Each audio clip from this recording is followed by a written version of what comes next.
Hey travelers, I hope you're having a good one. Today I'm gonna improvise something, and it's the full moon in Gemini right now, but I'm going to improvise something about returns, transits, and because it's actually my Venus return now, or like really soon. I like to use an 8-degree orb for my Venus conjunction, and right now it's like 9 degrees 15 minutes away from my actual own Venus. It's at 7 degrees in Aquarius, and my own Venus is at 16 degrees in Aquarius, ladies. So, yeah, I wanted to talk about the cyclical nature of the zodiac, or transits, or returns. What are they? Well, every planet was placed in the sky at your birth, and the sky, believe it or not, is mapped with the zodiac. So every planet, everything that's up in the sky has a placement on the zodiac.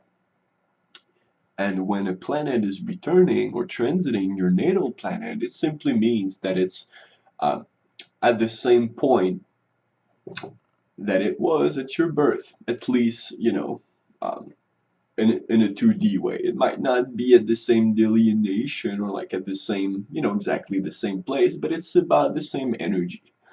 Um, so when a planet is returning at where it was at your birth, it's kind of like the end of the cycle and the beginning of the new one. We're used to like the moon cycles, the moons, but every planet has its cycle. The farther away it is from the sun, the longer it takes to travel around the zodiac.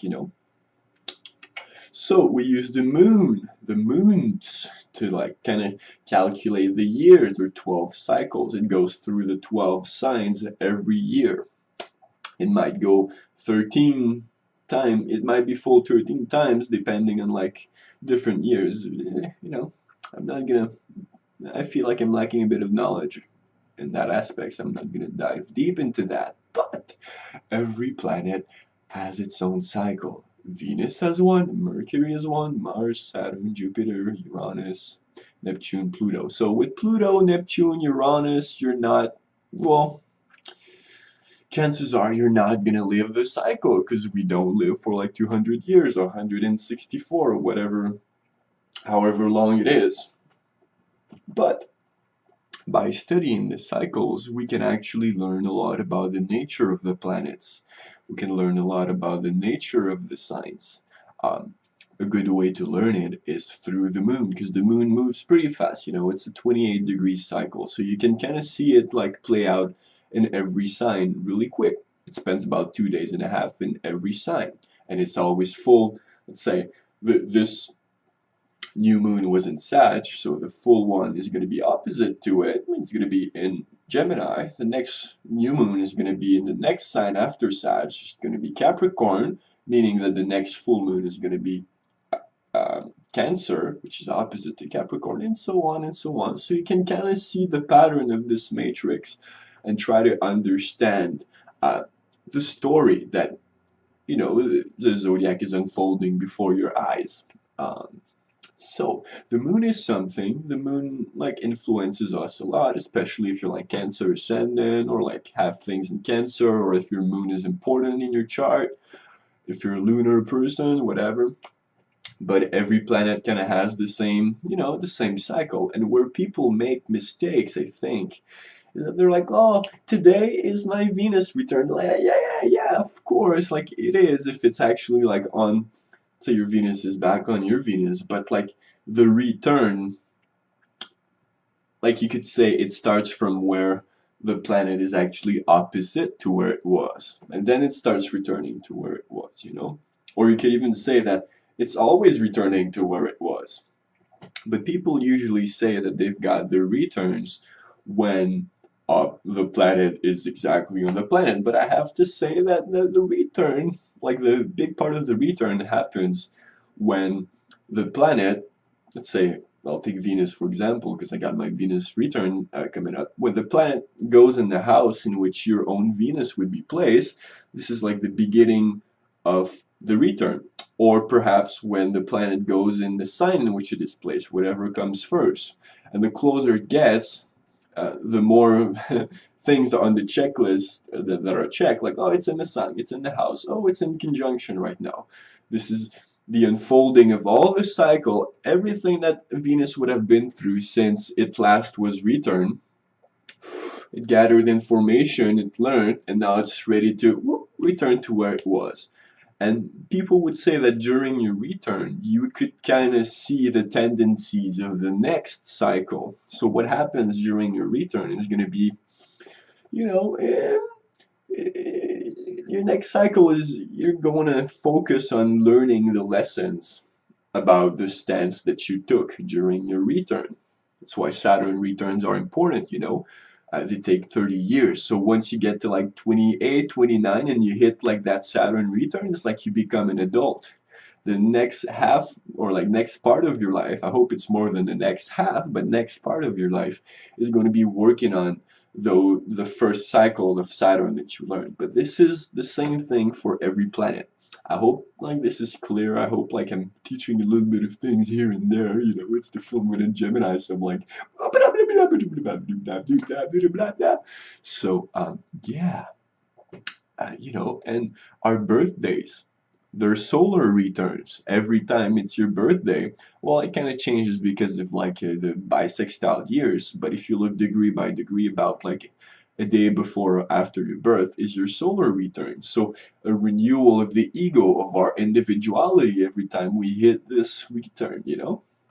But every planet has a return. This is important to grasp, and the point I wanted to make, I guess, is that um, you want to make sure that you kind of give attention to these cycles, but not only when like it's actually returning. You know, like the return is sure it's a part, but it's only the culmination or like the unfoldment of the lesson. Or like it's when the energies kind of like get released, you know, for a new rising of the planet. And you know, so you have to keep in mind like this. And the other like focal points of a return, I feel like they're all important. That's why you gotta know your aspects. But let's say the first like focal point would be when the planet is actually squaring where it was at your birth. So let's say my Venus is in Aquarius. When Venus travels through Taurus, it's the first square. It's the first kind of like iffy energy, if you want, or the first like lesson or new chapter that I have to learn, the first new challenge. And then it goes up to the opposite of Aquarius, and this is Leo, and this is where I first did like the first half of the cycle, if you want. Now that I'm at like, now that Venus would be opposite to my own Venus in Leo, I would be kind of like at the half of the cycle. So like I would have learned like new information, perhaps tried new thing in the beginning of the cycle, and now it's returning back to my own essence. And as Venus returns back to my own essence, or as any planet returns back to where it was at your birth, it hits the third square. So the third square for Aquarius would be Scorpio. So Scorpio, you know, is, I'm not gonna go deep into what Scorpio is, but that would be like the last kind of like step, if you want, before fully going there. Maybe like a pattern you like a karmic pattern would repeat itself from like the first square to the second to the third. Like yeah, there's something to be worked upon. If you don't work upon it, your return is gonna suck, you know.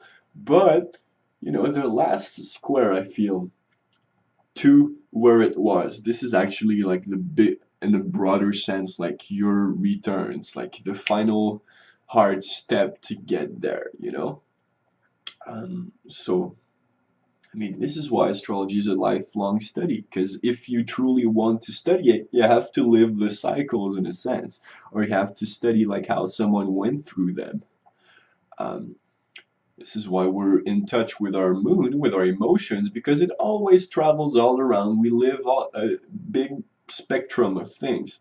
But for Saturn, it takes more time to actually learn it, you know, because it travels smoothly. And people could have like a Pluto kind of half return, you know, if you actually live like 120 or like 100 and something years, like it's a really long time. you could live Pluto opposite to your own Pluto. So this is, it's probably like a really nice or like intense experience, kind of like a rebirth, like probably a really spiritual person would live that. I'd be curious, actually. I'm gonna look it up after. Um, See the full moon in Gemini, just blah, blah, blah, blah, blah, and then I get new ideas, and I just want to go straight up in there. But yeah, and the full moon today is actually making this trine to Jupiter. So as much as like the moon is halfway through its kind of return, because it was new in Sagittarius, now it's in Gemini, it's gonna go back, but at the same time it's making aspects. So you could say that like, yes, I have my Venus return, but at the same time I could say that my Venus return right now is helped by Jupiter in Libra. So you could kind of see the flavor of your own return. Um, I feel like this isn't like extensive information, but I'm just using the Gemini moon, and I hope that since I'm being truthful and pure in my own sense of it, you could get your own your own fruit of knowledge through me, or something like that. Oh, look, it's a little crystal. It's cool. I hope you're having a good one. I'm sending all my motherfucking blessings to you, and get the Sagittarian energy also, because the sun is in Sag, it's also conjunct Saturn.